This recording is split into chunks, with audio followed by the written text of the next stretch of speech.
Last week, the White House released their fact sheet about the ban on institutions purchasing single-family homes. So this was a move that Trump had mentioned, as a way to help first-time home buyers and stimulate the housing market and make it more affordable for everyone to get into homes. So on that fact sheet, though, they left out one very important fact, which is this probably won't make much of a difference, unfortunately. While I like the concept, I think it's really good. The institutional iBuyers making homes unaffordable has really been a boogeyman for a long time. And the stats and the reality are that they just don't own that many properties. You're talking about maybe 2%.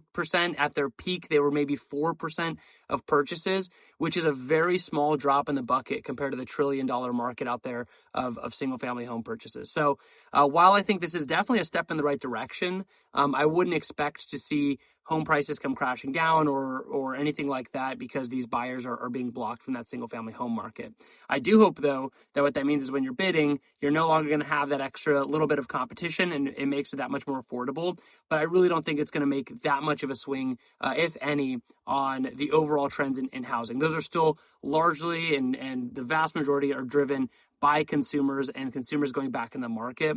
And what we do see having an impact on that demand and on prices in general is, one, interest rates. So if you've been sitting on the sidelines, I would encourage you to start looking because interest rates have been coming down. So your competition is getting a little bit hotter out there.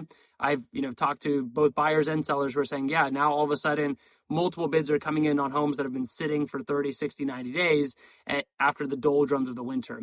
The second thing is buyer demand. And I'll talk about this more later this week, but we are seeing a lot of subsidies coming towards to helping buyers, especially California's big Dream for All program.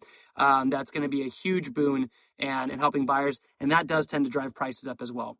All right. Have a great week. Reach out if you have any questions. And of course, we're always happy to help. See ya.